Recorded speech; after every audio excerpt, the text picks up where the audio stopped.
it's weird. You get yourself ready, you go up onto the line.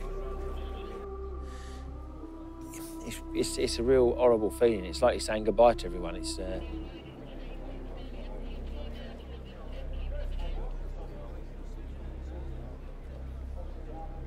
you know, you line up and it's the worst. It's the worst bit of the whole TT. As soon as the worst bit is from when you arrive in Parc Fermé to go to the line, and then when you're on the line. We all happy?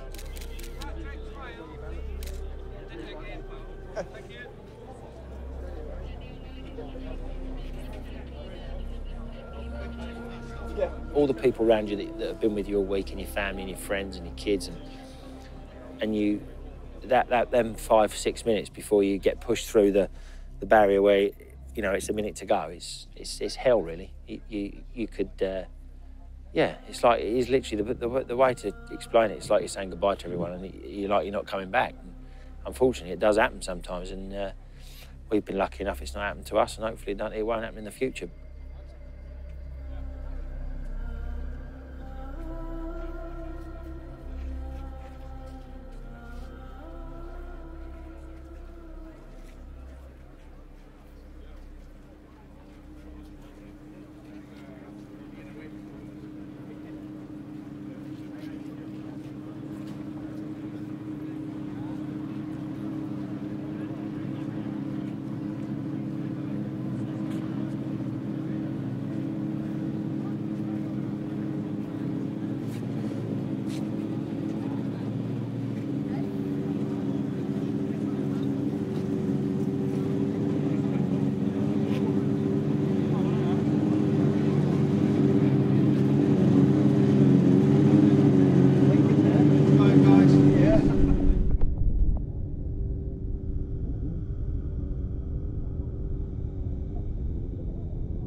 Of the essence, isn't it? Let's get going. Conditions are absolutely perfect.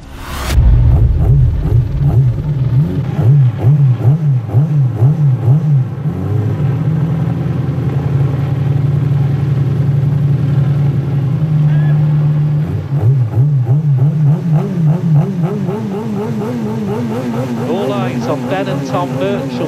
Of course, no Dave Molyneux. John Holden and Andrew Winkle, Tim Reeves and Patrick Farrance, Ian and Carl Bell. In third place, Tim Reeves, he's just half a second down on the Birchalls. Goodness, that's close. Next machine in, that's Ian and Carl Bell. That's Carl Bennett and Lee Kane, the number 12 outfit of Matt Dixon, Sean Parker. 26 safely through, the Dwight Beer and Ben Binns. Let's go to Ramsey. Roy Moore. John Holden and Andy Winkle lead here at Ramsey by 6 seconds over the Birchall brothers. Now, what is the difference between Tim Reeves and Patrick Farrance? Because they're here now. And they've dropped to 8 seconds behind Tom and Ben Birchall. No, he's dropping right back. He's 8 seconds behind Birchall now. Bit of a misfire on that one, I feel, as it goes away from Ramsey hairpin. Misfire. Holding on to third place, though. Yeah, Tim's through. Not 20 seconds behind Ben and Tom, though. Yeah, that's not good. So he's got issues. He's got definite issues. It's not revving out. I think it's getting to a certain rev range and then just kind of misfiring. So he's dropped down to 39 seconds now behind Holden and Winkle, and that is an indication that all is not well with that, but he'll be trying to nurse it round. Red. It's red. Well, is the red flag out? Definitely, or? He stood there with it on the track. With the red flag? Yeah, with the red flag. Okay. So, yeah. full course red. Yeah, we have got an incident, we're being told, at Wren Cullen. an incident at Crash at Red Winkle, Mullen. so they've gone through there, haven't they? Yeah, they're in bungalow. We get it. There's a red flag. Certainly this race is going to be stopped.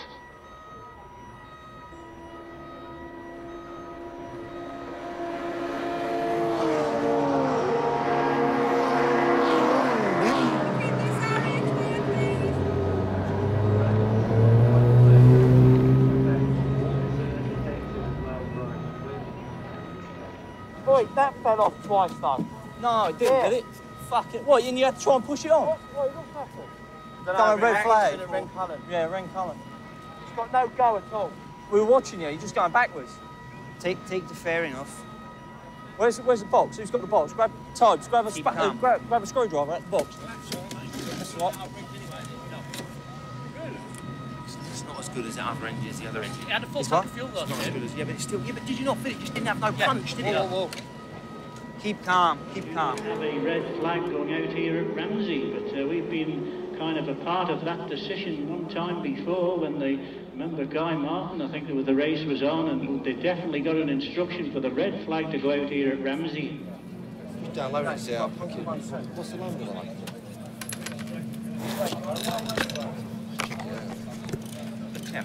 When I was riding it, Yeah. I settled from here. Yeah. When I got to, where did it? I felt it go. It was pulling strong, and it was pulling strong until I got to Griever Bridge. Yeah. As I came out of Griever Bridge, it started to go, and it just like dropped off. I thought it was going to seize up. I thought, you know what I mean? It lost a load of power. Yeah. Just went on. It went right off. New colours you put on it? Yeah, brand new. I didn't really pop it. No, yeah, you know that year me and Dave broke down? I heard it coming down out of the mountain, I heard it just start, and I could hear it every time, and then we stopped it. The full tank before, haven't you? Last night, bought us the new way. Yeah. I don't think he's working Attention pilots, just to keep you updated, we've had to evacuate the Sidecar race, obviously. There is some the incident has to be cleared, so we're in the process to do that now. The traffic marshal is on the way as well to the incident to bring back any sidecars that have been held during the red flag area. And at the moment, all I can say is there will be a further update at 3 o'clock. The further update at 3 o'clock. Thank you.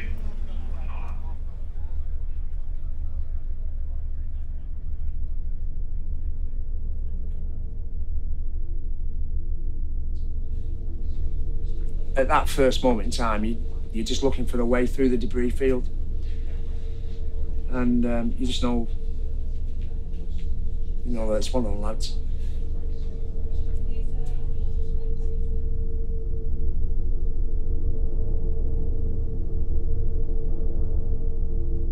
We rode through. And then you're riding along and you're thinking, a couple of yellow flags, and they're okay. If we see a green flag, then they're okay. But then it was yellow after yellow after yellow, and it was blatantly obvious then. That was just, somebody's been really hurt.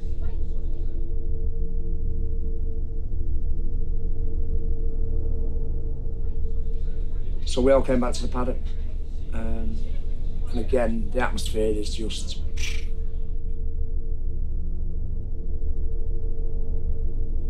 We're a very small collective of riders, so we all know each other. So when something as bad as that happens, it's heavy. Dwight knew what it was all about.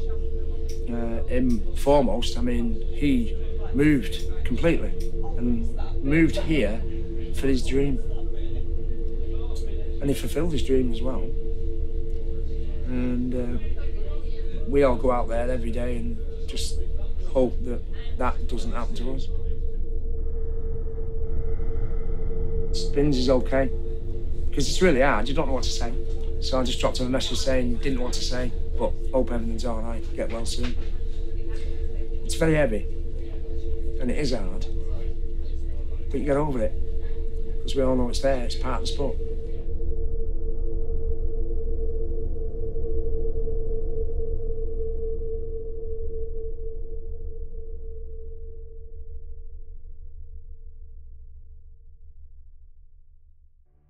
It's a full restart of the Shore Sidecar Race 1 coming up.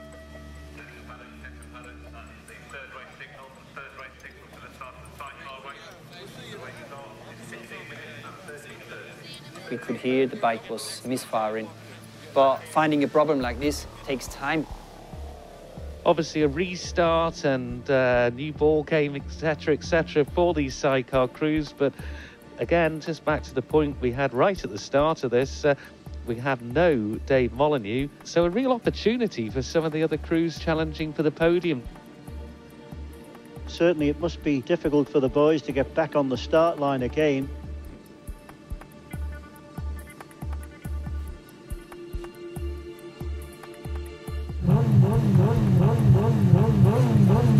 There go the Virtuals away. Number 3 away is John Holden and Andrew Winkle. Tim Reeves and Patrick Farrance are away, and they had the bearing off earlier, but did they get those problems fixed? We'll just have to wait and see. Helicopter overhead can only mean one thing. There's action fast approaching. It is number 2, the Virtuals, and the gearbox. Little bit of a slide at the back end, but he puts the power on, straightens up away from that, and he is safely through on his opening lap. Next machine into view, that is the number 3 outfit of John Holden and Andy Winkle, and the Virtuals have got the drop on him on the opening lap, only by a second, but the Virtuals take it. But this is a very fast approach from Tim Reeves. Tim Reeves visibly quick on the way in, but not smooth enough to make an impression on the leaderboard. It's still the Virtuals setting down the quickest time. Tim Reeves and Patrick Farrance, they sound well, they look well. Here's Ian and Carl Bell now getting through. Ben and Tom Virtual. 23 seconds cover the top 4 at the grandstand. Let's see if anybody's been able to make any changes in the 9 or so mile run out to here. Here are the Virtuals now, very quick indeed, and looking more determined this time than they were on the first lap of the original start. Reeves and Farrance are here with us now, but as they start the mountain climb, you can still detect that misfire in the outfit. Tim Reeves, he's shaking his head. Whatever his problem was, it's not been fixed in time for the restart. A retirement for Ian and Carl Bell, which promotes Tim Reeves back up to 3rd place.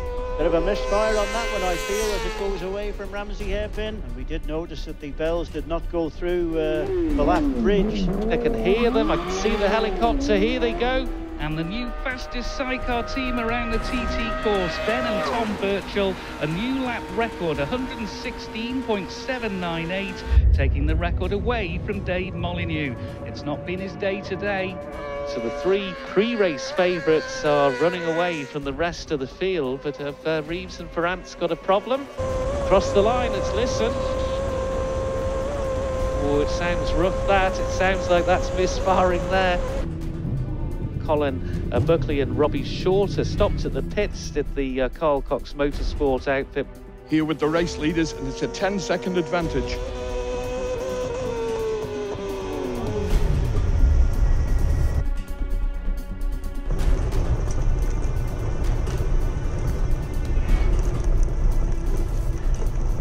The Birchals have retired at the Solby Crossroads.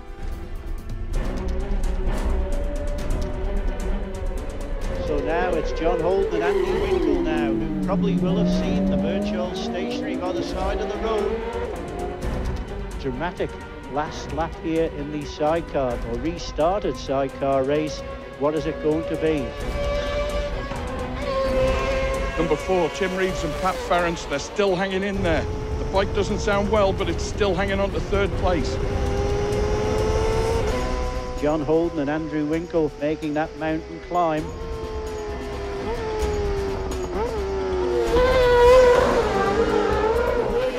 Tim Reeves and Patrick Farrance are overdue here now at Ramsey hairpin.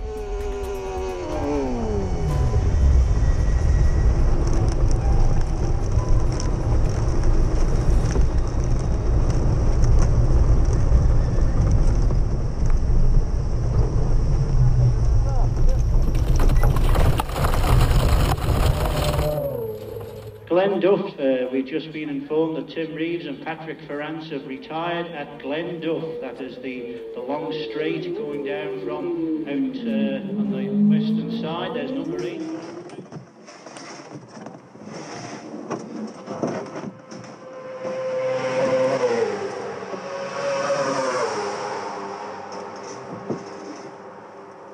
You guys needing recovery?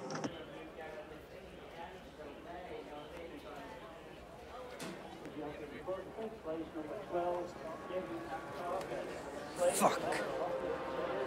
But can you feel it carrying on and off all the time? Yeah,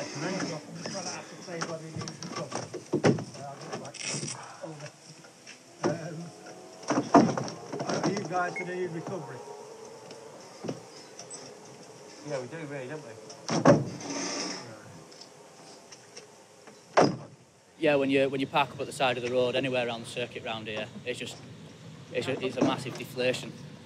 So it wasn't a great feeling. I mean, I was surprised we kept on getting pit boards all the way around. We knew we weren't going to win from sort of like halfway around the first lap because it was just getting progressively worse. But no, I was surprised we kept on getting pit boards saying P3, P3, P3, P3, and it's just like I couldn't understand how we were still in P3 because it was the misfire was really quite bad. And yeah, so it wasn't a great feeling for the race because practice had gone really well. We were second fastest overall after practice, and we were really quite confident. But it's just one of them things. It was just a broken earth terminal on the quick shifter, and that was it. That was enough to put you out of the race at the end. It just unfortunate. It's the nature of the TT. You can prepare as much as you want before, but nothing ever prepares you for the actual TT. No matter how much testing you do, how much preparation you can do, you could only prepare so much, and you can think everything's perfect, and then this place will throw something completely different at you that's never happened before. So yeah, just one of them things, unfortunately, but that's a TT. Well, I don't think you'd ever get comfortable being around here because there's actually a lot more bumps this year. I think all the riders and drivers will tell you that it's getting really hard on the machines. You know, there's been a lot of DNFs and there's been a few crashes, as we know. It's not the fact that we're not trying, but this is what's going on out there. It just seems to be a little bit harder this year, especially on rider and machine. But it's the same for everybody. So, you know, whoever's getting through and getting on the podiums are doing really well. You know, it's been phenomenal to see this. And look at that fist pump from Mr. Winkle there in the outfit. He knew they'd got the victory. John Holden and Andy Winkle take it. Scheiße. 2011, they won TT number 1. 5 years later comes win number 2. And they are going to thoroughly enjoy that. Yeah, John was a little bit nervous for the start of this. It's win number 2 at the TT for John Holden and Andy Winkle. Fantastic.